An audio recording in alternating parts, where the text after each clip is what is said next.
that top end portion. Hey everyone, it's Ben Hardy here, and in today's video, we're going to be reviewing a 2022 Kia Stinger GT line. First and foremost, a huge shout out and thank you to the Southtown Mazda here in Utah for giving me some time with this Stinger GT. They obviously have a ton of new Mazdas to choose from, but they get cool trade-ins like this as well, so check out the inventory in the description down below. And then on a side note, if you want to save time and money the next time you purchase a car, link to my car buying guide in the description down below. Let's get into the review.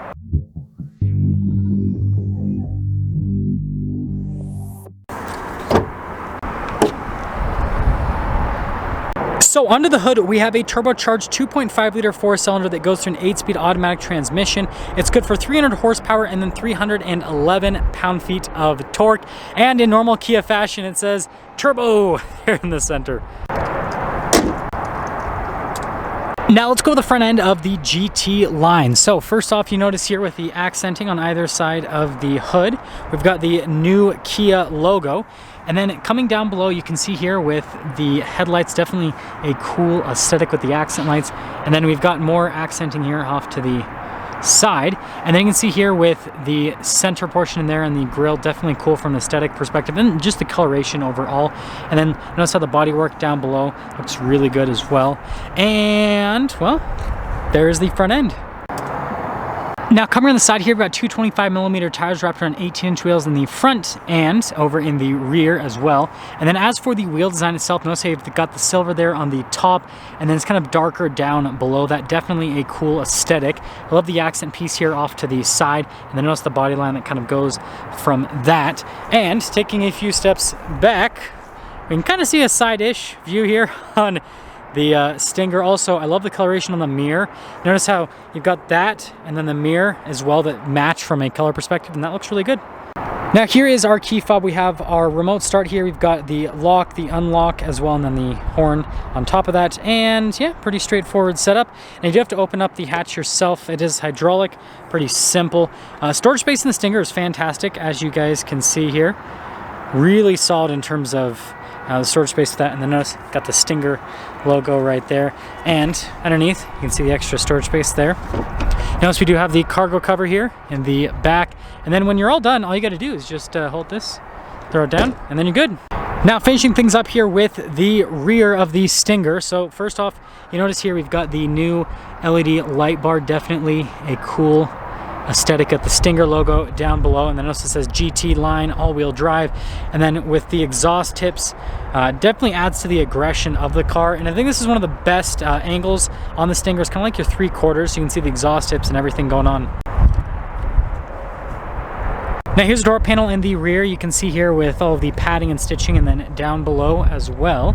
And then here are the seats in the back. So same thing, and then you can see here it's perforated in the center portion. And popping in, yeah, pretty good. Pretty solid. Notice you got the little storage pocket right there. Got a couple vents. And then you can see here with the charging ports. Then of course, armrest cup holder. And let's head to the front. Now here's the front door panel. So same thing again with all of the padding all throughout. And you can see here with the little latch. Do have blind spot monitoring for the mirrors. And they got all of our window controls here, door lock and unlock, and then the mirrors do power fold in. And then here's the front seats. So you can see here again with the padding, and it's perforated all down the center. And then bolsters there, pretty aggressive. Got your adjustments there. Pedal layout down below, and then notice this has the lane keep, and then you've got your gas cap release. Steering wheel is manually adjustable. Let's pop in.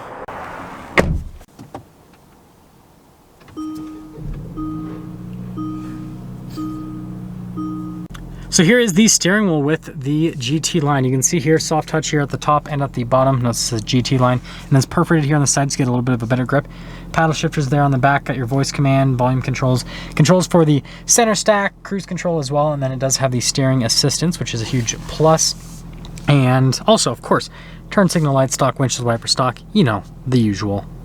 Now here is the center stack itself. Notice we got analog gauges on either side, and then you can press the pages button to scroll through a few different menus to give you different bits of info here on the Stinger. This one is pre-owned, 6,800 miles on it.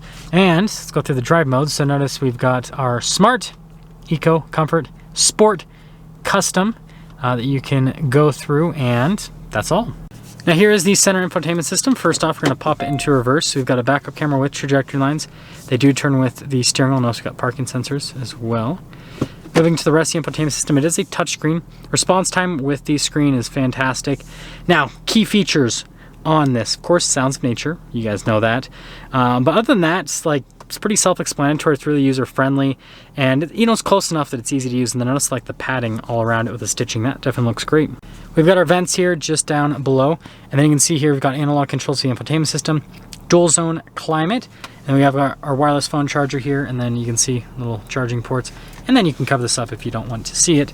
Shifter for that 8-speed automatic. Got a parking brake, auto hold, drive mode select with stability control, couple cup holders. And then we do have just heated seats, no air conditioned seats here with this heated steering wheel. And this just pops on the camera. I've always loved the latch feeling of this, but notice you can't even push it up, right? Because again, it doesn't do the air conditioned function. Anyways, you can see there with the center console setup. And then we got the glove box. And then finishing things up top, we do have a darker colored headliner here. Nothing too crazy happening though. Now, if you want the most up-to-date pricing on this Stinger GT line, check out Southtown Mazda's inventory in the description down below. Let's take it out and drive it.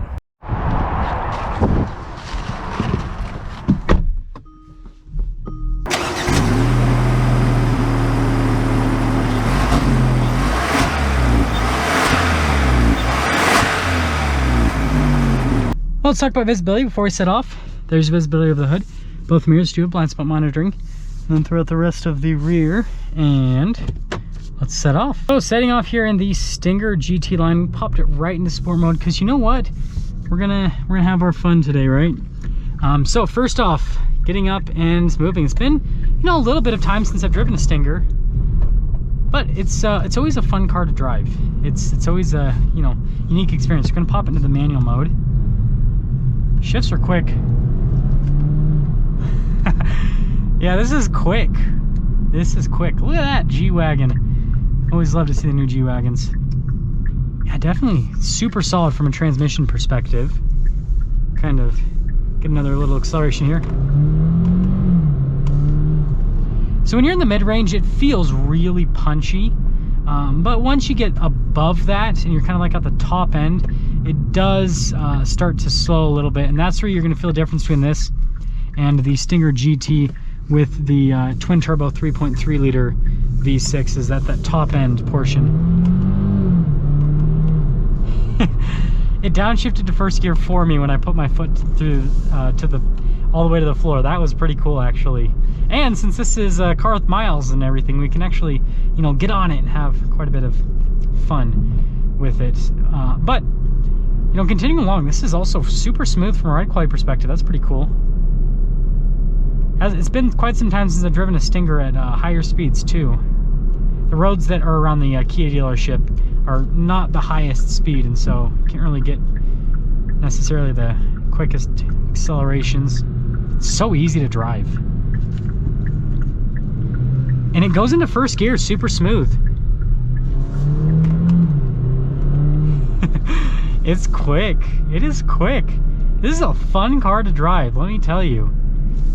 So yeah, I guess I'll get into summing things up here with the Stinger GT line. So first off, in terms of the exterior styling, with this refresh, still a really good looking car. Definitely stands out. I will say I do prefer the K5 styling to this now though. I think that's just a better looking car, but this still looks fantastic. And then in terms of the interior, again, it's really well appointed, especially considering the price point that these are at. That's solid as well. And then from a driving perspective, it's fun, it's fast, it's smooth. There's a lot to love about it. So yeah, if you're looking for, kind of like a fun daily driver car, that's what this gives you. And this is more than enough power. But if you're power hungry, right, you got to go for the GT to get the V6, which that thing's just monstrous. That's gonna sum things up for our video on this 2022 Kia Stinger GT line. Again, a huge shout out and thank you to Southtown Mazda for giving me some time with the Stinger. Check out the inventory in the description down below. I'll see you guys.